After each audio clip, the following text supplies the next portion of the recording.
Assalamualaikum warahmatullahi wabarakatuh. Bertemu kembali dengan Krishna Zia. Bagaimana kabarnya anak-anak? Sehat ya? Alhamdulillah. Kita senantiasa diberikan kesehatan oleh Allah Subhanahu Wa Taala.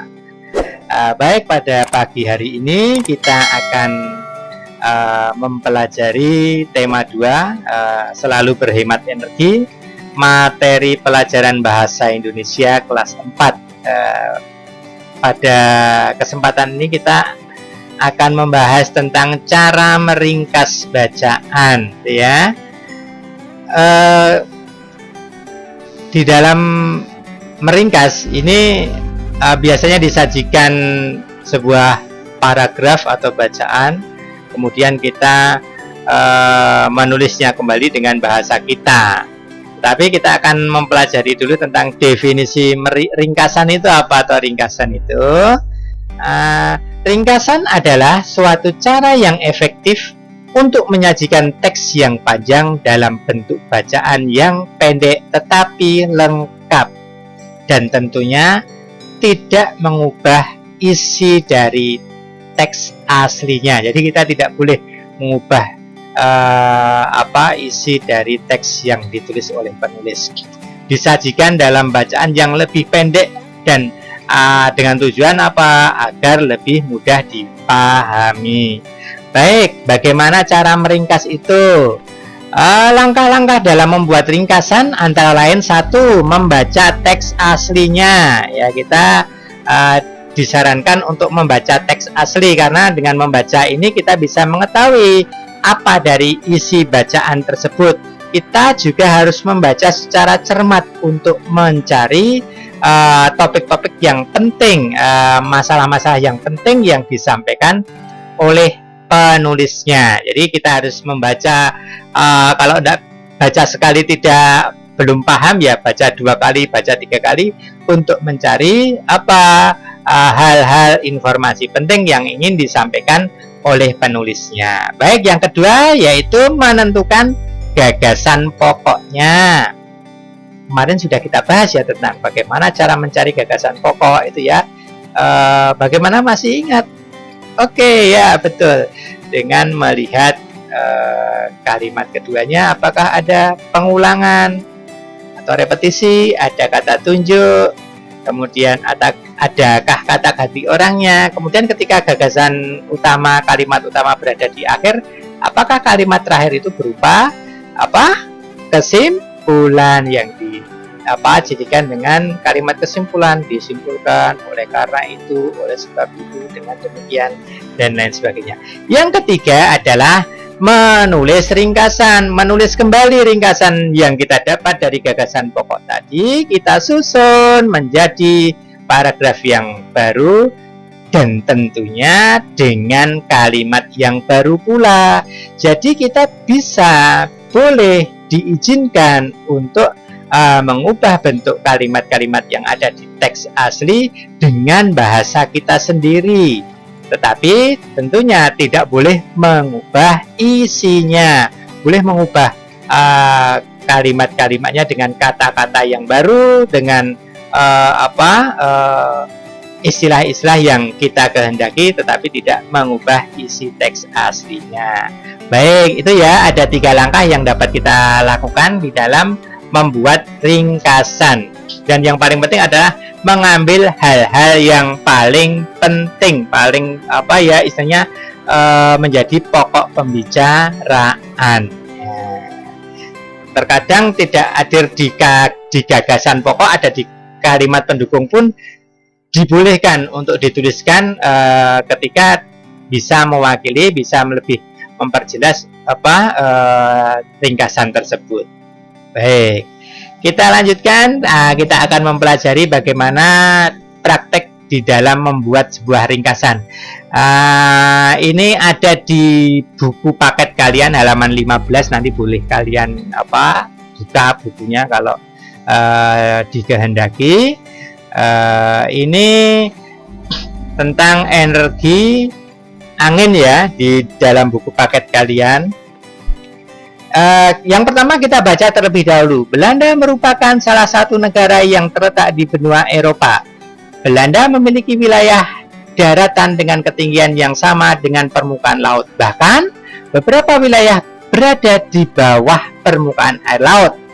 Wilayah Belanda merupakan muara dari dua sungai terbesar di Eropa. Oleh karena itu, Belanda sering dilanda banjir. Untuk mengatasi banjir tersebut, orang-orang Belanda menggunakan teknologi kincir angin.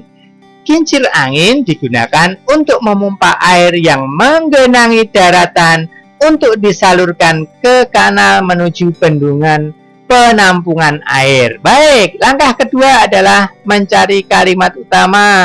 Masih ingat ya? Lihat kalimat kedua. Adakah repetisi? Ada, betul sekali. Kata Belanda. Belanda merupakan salah satu negara yang terletak di benua Eropa. Belanda memiliki, ini adalah bentuk repetisi. Kita cari lagi apa nanti adakah gagasan utama yang lain, kalimat utama yang lain. Kita lihat ada kata oleh karena itu. Apakah ini berupa kesimpulan? Ini merupakan penjelasan dari kalimat sebelumnya. Wilayah Belanda merupakan muara di dua sungai terbesar di Eropa. Oleh karena itu, ini ya menjelaskan dari muara dari sungai terbesar di Eropa. Oleh karena itu, Belanda sering dilanda banjir. Berikutnya, apakah di kalimat terakhir berupa kesimpulan? Ternyata tidak. Di sini ada pengulangan kincir angin digunakan untuk memompa. Ini pengulangan dari kalimat sebelumnya. Belanda menggunakan teknologi kincir angin. Kincir angin. Nah, ini berarti kalimat penjelas. Sehingga dapat disimpulkan bahwa kalimat pertama adalah gagasan utamanya. Sehingga ide pokoknya nanti bisa Belanda terletak di benua Eropa. Boleh, atau letak wilayah Belanda, itu lebih singkat lagi nanti dan lebih luas, letak wilayah Belanda itu ya. Kita cek paragraf berikutnya. Gampang ya untuk paragraf pertama, kita tinggalkan. Baik, paragraf kedua. Lebih dari 10.000 kincir angin di Belanda digunakan untuk memompa air. Kincir angin yang digunakan memiliki 4 baling-baling. Kincir angin tersebut berputar karena terpaan angin yang cukup untuk mengairkan air ke kanal. Cuaca di Belanda yang berangin dan posisi Belanda yang dekat dengan laut semakin mendukung teknologi kincir angin tersebut. Banyaknya kincir angin yang digunakan di Belanda membuat negara ini dikenal dengan sebutan negeri kincir angin. Kita lihat di mana letak kalimat utamanya. Kita cek kalimat kedua. Kincir angin. Adakah repetisi pengulangannya? Ada, dari kata 10.000 kincir angin. Nah, tapi kita cek lagi. Ini ya, kalimat utamanya ya. Kita cek lagi yang lain. Apakah di akhir merupakan kesimpulan? Banyaknya kincir angin yang digunakan di Belanda. Ini ada kata banyaknya ya. Berarti kata banyaknya ini menerangkan dari 10.000 kincir angin. Jadi kalimat terakhir ini bukan berupa kalimat utama. Ini menjelaskan kalimat yang pertama. Jadi kalimat utamanya adalah 10.000 kincir angin digunakan untuk memompa air, atau banyak kincir angin di Belanda digunakan untuk memompa air. Baik, kita cek. Yuk, meringkas bersama-sama. Paragraf 1 tadi ya, letak wilayah Belanda. Paragraf kedua, kincir angin di Belanda untuk memompa air. Kita cek tadi, kincir angin di Belanda untuk memompa air itu ya, ya betul. Letak wilayah Belanda untuk paragraf pertamanya.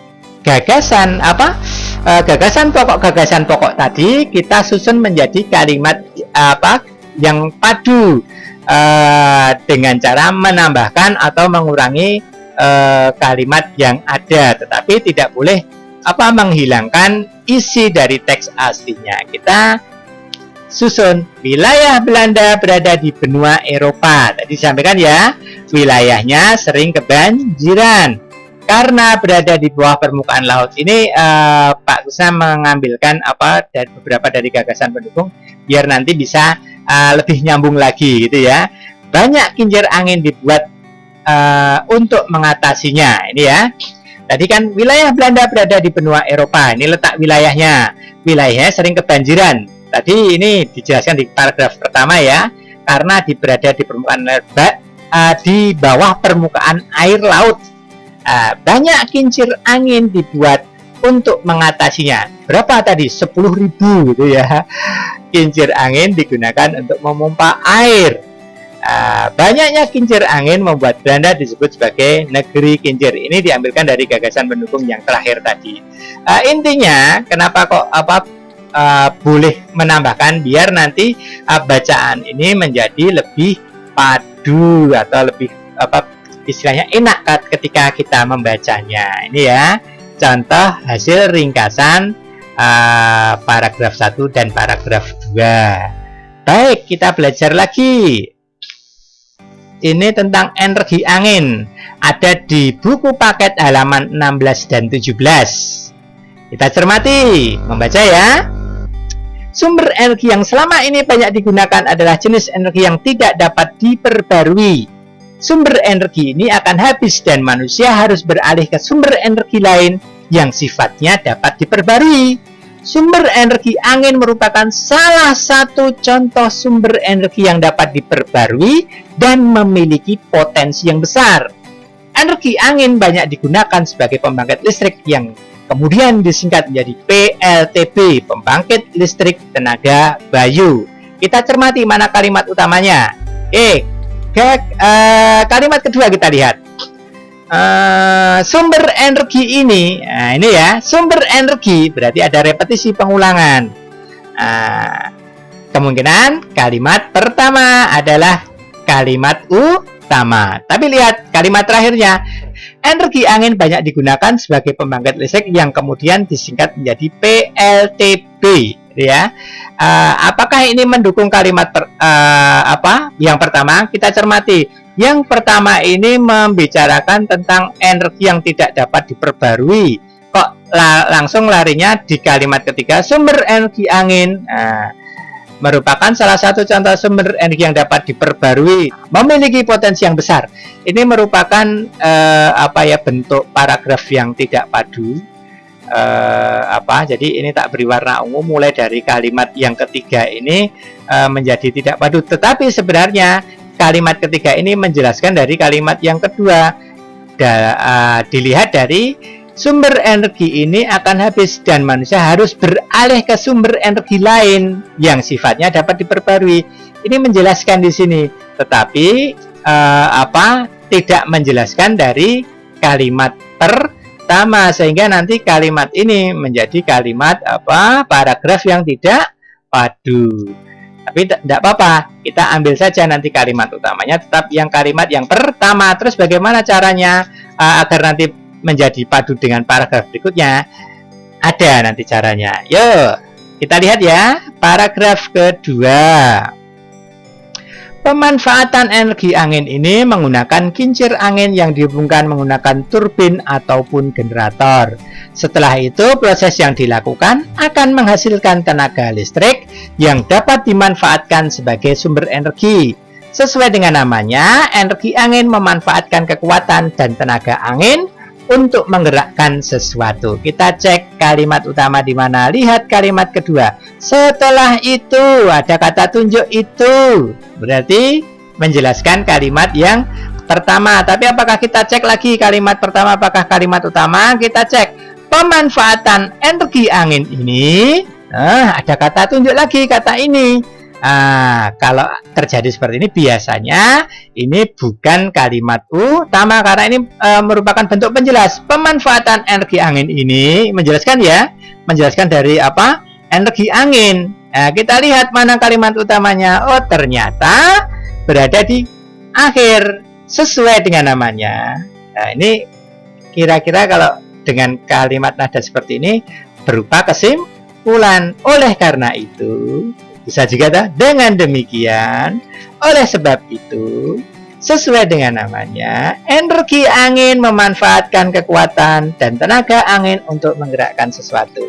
Kita dapat kalimat utama ada di kalimat terakhir. Cek kalimat paragraf 3. Angin sendiri merupakan udara yang bergerak sehingga dapat menimbulkan gaya. Energi angin sebenarnya dapat muncul setiap saat dan setiap waktu, namun intensitasnya tidak tentu, kadang besar dan kadang kecil sehingga sulit diprediksi. Namun demikian, ada beberapa daerah yang sering berangin sehingga sering memanfaatkan energinya. Kita cek kalimat keduanya.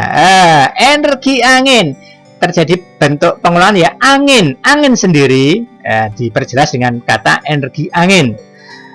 Berarti ini menjelaskan kalimat yang pertama ya. Kita cek kalimat namun demikian, apakah ini berupa kesimpulan? Oleh karena itu, namun demikian, kita cek kalimat berikutnya apa sebelumnya. Energi angin sebenarnya dapat muncul setiap saat dan setiap waktu, namun intensitasnya tidak tentu. Jadi kadang ada, kadang tidak, kadang-kadang besar dan kadang-kadang kecil, sehingga sulit diprediksi.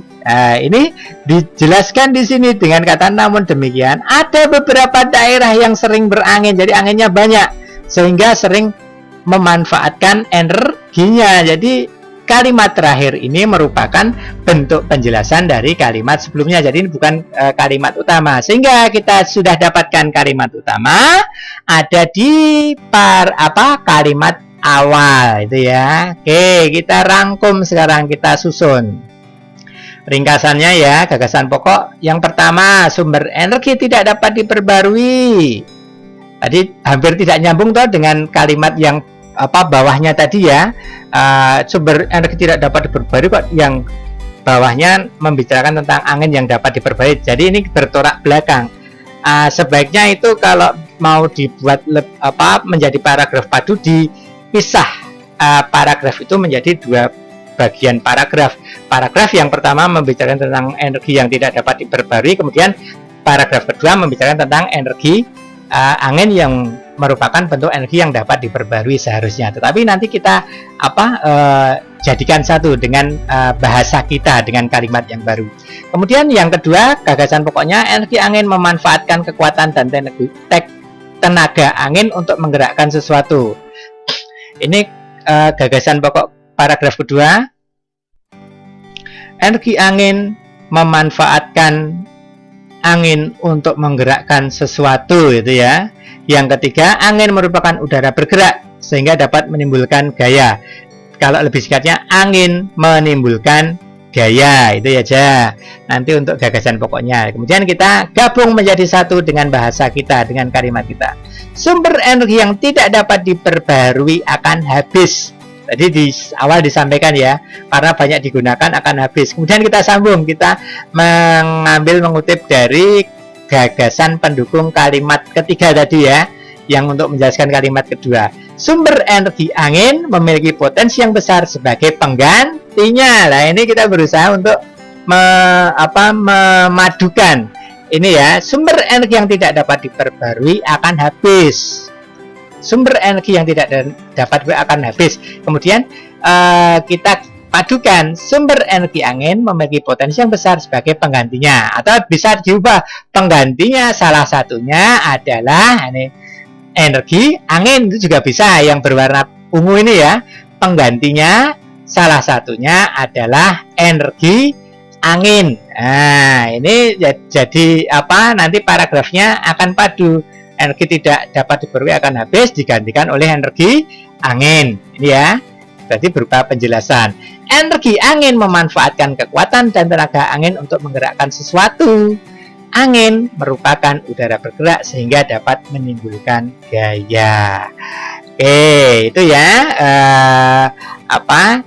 salah satu teknik di dalam membuat ringkasan. Jadi kita diizinkan, diperkenankan untuk mengubah tulisan, mengubah kata, menambah atau mengurang, tetapi dengan catatan tidak boleh mengubah isi bacaannya. Itu teknik di dalam meringkas suatu teks bacaan. Mungkin itu yang bisa disampaikan pada kesempatan pagi hari ini.